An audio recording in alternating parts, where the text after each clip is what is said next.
Emax BabyHawk 2 HD. Nice.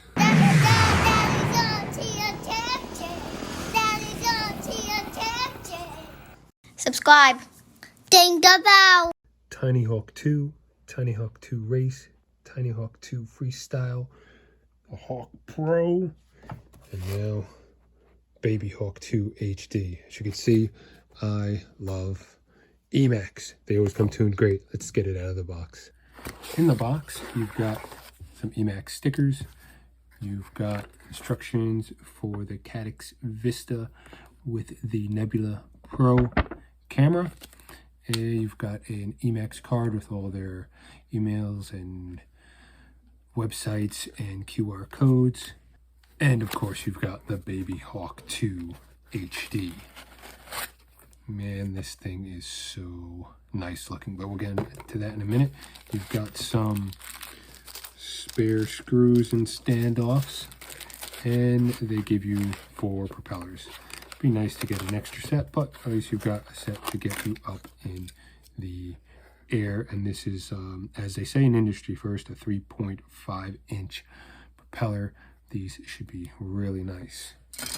Let's take a closer look at the BabyHawk 2. So this is a PNP or plug and play, and I don't know if they did this with all the plug and plays, but the transmit and ground wire are not wired to the board, so that is something that you should be prepared to do if you get the PNP model. I think they were coming out with a bind and fly for the TX Vista, but I don't know when they're coming out with that.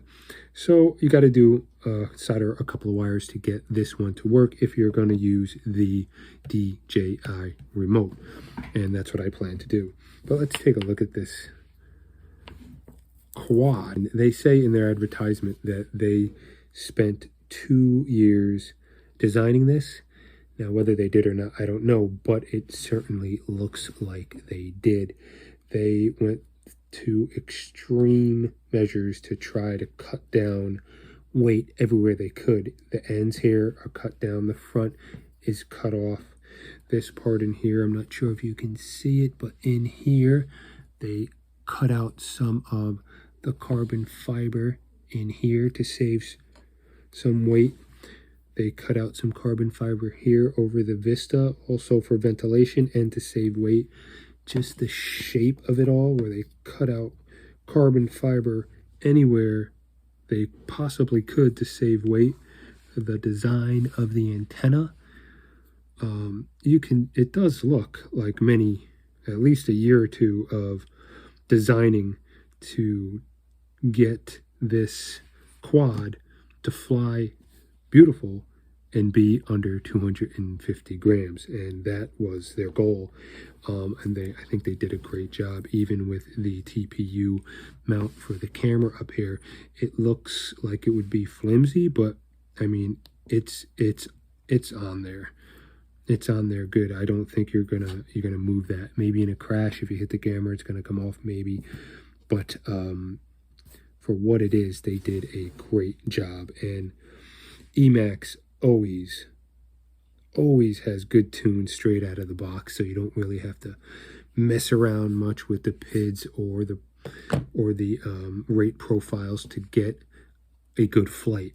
I mean, you're going to have to mess with it a bit to change it to your personal flying style, but straight out of the box, this is going to fly amazing, and I know it. And I think it comes with PID 1 is for freestyle, I think, and the second profile, I think, is if you're going to carry a GoPro up here, which they do supply a mounting spot for a GoPro, which I think it's a GoPro. I'm not sure. I don't use GoPros, so I don't know. I think it's a GoPro mount that you can get to put up here, and it'll carry it. And they have a special PID profile specifically for that to handle the weight so that it flies properly. They also have a plastic shield to prevent your board from getting wet. Brilliant idea. So let me get this wired up and bound, and we will see what it does. So in order to solder this properly, you got to take off these what is it, 5, 6, 7 screws. And then you got to flip this over so that you can access the Vista unit and the board without melting all the other components on here. So let's get to that. So if you take off 1, 2, 3 screws and loosen these two, the top will just come right up and you can flip it over and work on it. And don't forget to put your screws on a magnet so you don't lose them. So I still need to get these 2 screws off that hold the Vista to the top plate. But just be aware when you're taking off the unit, there are small washers that go in between the Vista and this small piece of carbon fiber for the antenna mount. So just be aware of that so that you don't lose them. You'll need a small pliers and your hex key to get the bolt off for the Vista unit. There are 4 more plastic washers at the top of the Vista unit. Once you have all those screws off, you should be able to just peel the top back, be able to expose the unit so that you can get to the pads you need to get to that are right here and right here. Let me set up for soldering. Pop these out of their little holder and we're good to go. Okay, so I cut off the 5-volt wire and I got the ground and the TX wire ready to go.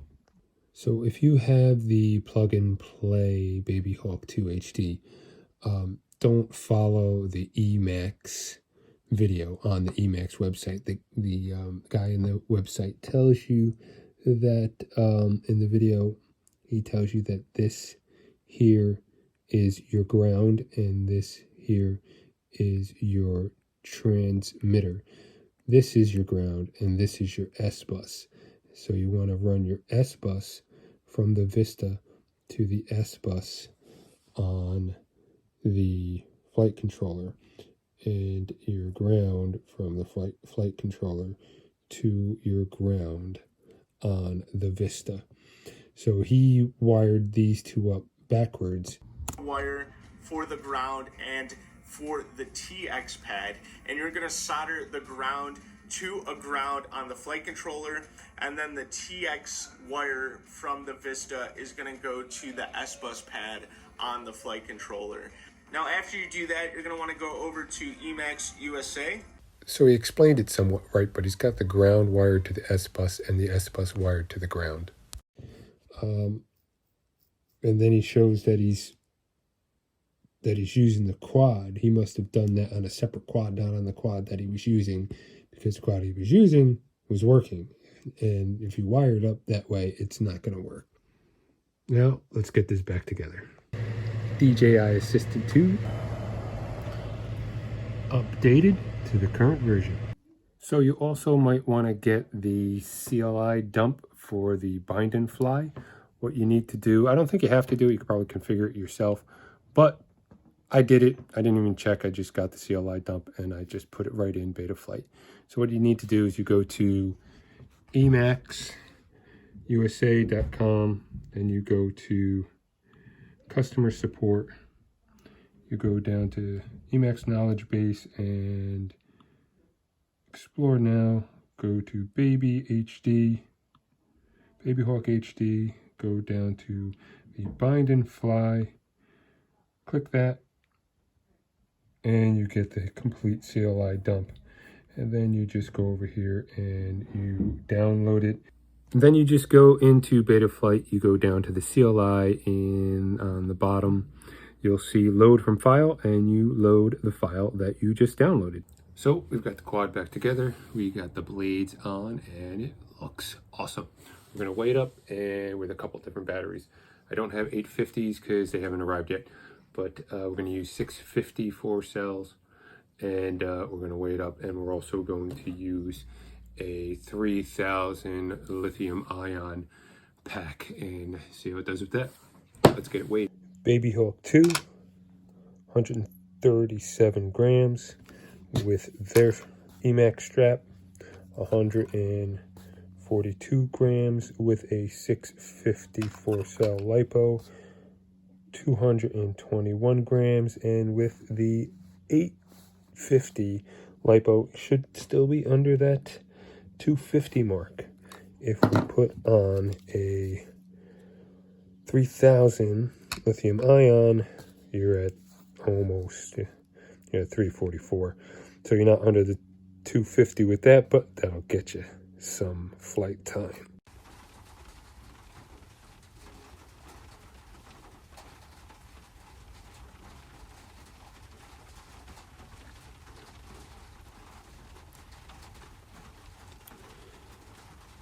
So you can see from the writing on the screen that I'm using a 650 mAh lipo on a cloudy day. This isn't my first pack. It's probably my third or fourth pack through this quad, but I didn't want to bore you guys with the feeling out of the quad and how it sinks and the power, and so I just wanted to fly it a couple times, get the feel of it, and then actually show you what it can do. I am not the best 3D pilot, but my skills are coming along little by little. But I tell you, this quad comes tuned nearly perfectly, and on a 650, it flies amazing. I feel like it is on rails, and I'm new to FPV, so it just flies and does exactly what you want it to do. I hope on an 850 pack, which will be a little bit heavier, not by much, but I'm assuming it's gonna fly relatively the same, which is great. Later on in the video, I'm flying the 3000 Lion pack, and it still flies good, and I can still do rolls and flips and whatever I want. However, it's heavier, so you're gonna want to allow yourself some time to recover. You can probably do them low to the ground because it seemed to handle it pretty well, but it's not going to fly as well, obviously, with the weight of a Lion pack. But it still flies good. You'll see that coming up. Also, towards the end of the video, I have some video of this camera and how it performs in the sun. Right now, I kind of like this Nebula camera. Is it better than the DJI camera? I don't know. Maybe in some ways it is, because I kind of like the image I get through it, but in some ways it isn't. Some people don't like this Nebula camera, but I kind of like it. You'll see in the sun you get some strange discoloration. You'll see that coming up. But yes, so far I'm absolutely loving this quad. With this 650 lipo, if you go like all out crazy, you're probably gonna get 3 to 4 minutes. I think with the way I'm flying right here, which isn't really crazy, I think I'm getting like 5.5 minutes or so. And I did fly this battery and just flew it like just super smooth, no flips, no punch outs, just kind of smooth. And I think I got like 9 minutes. I think it was 8 or 9 minutes. So the quad is definitely super efficient. With the 3000 milliamp, I think I got like 22 minutes with this quad. around that, 20, 22 minutes. And again, that all depends on how you're flying. I was just kind of cruising around, taking in the scenery. So you can definitely get some flying time if you kind of baby it a bit and just cruise around with a lipo, or well, definitely with the Lion.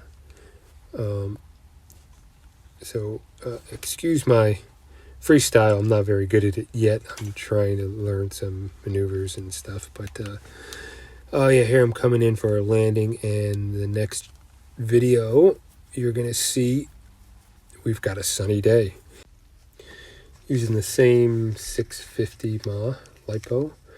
And coming up right here, we get some reddish sun glare, I guess, in the screen. I don't know, I'm not an expert on cameras, but I still think the Nebula Pro is a good camera. I mean, everything's clear. The colors are pretty nice. I really don't have any complaints. And I think right here I go up nice and slow. Don't really see any jello, maybe a little, but yeah, no, I think the camera looks nice. I think the system's nice. I think this quad flies amazing. Yeah, I'd say buy it. If you were thinking about it, I'd say buy it without a doubt. Yeah, here's my neighbor cutting some grass. He's like, I gotta get finished, leave me alone. But yeah, here is the 3000 mAh Lion. The footage, I just filmed it off my computer with my camera, so this isn't the what was recorded in the goggles. I just wanted to give you guys an idea of how it flew with a 3000 mAh on it. So this, like I said, this is it playing on my computer, and I'm recording it with my phone. So, see, I think here I do a roll, I think, somewhere. So it's definitely capable of it. You can feel the weight without a doubt, but of course you're going to feel it. It's a lot heavier than but look, that was a nice roll. I didn't lose any altitude or anything. So it can definitely handle it. It's just a little bit sluggish with the 3000 mAh. But definitely worth buying this quad. Emax BabyHawk 2 HD. This thing flies incredible. I would say it's probably the best quad under 250 grams. I haven't flown them all, but this thing flies incredible. Like I said, like, it's on rails. If you're thinking of getting it, stop thinking and get it. It is awesome. Coming up next, another package from Gep RC. That'll be another video though. Please subscribe, like, and ding the bell, and thanks for watching.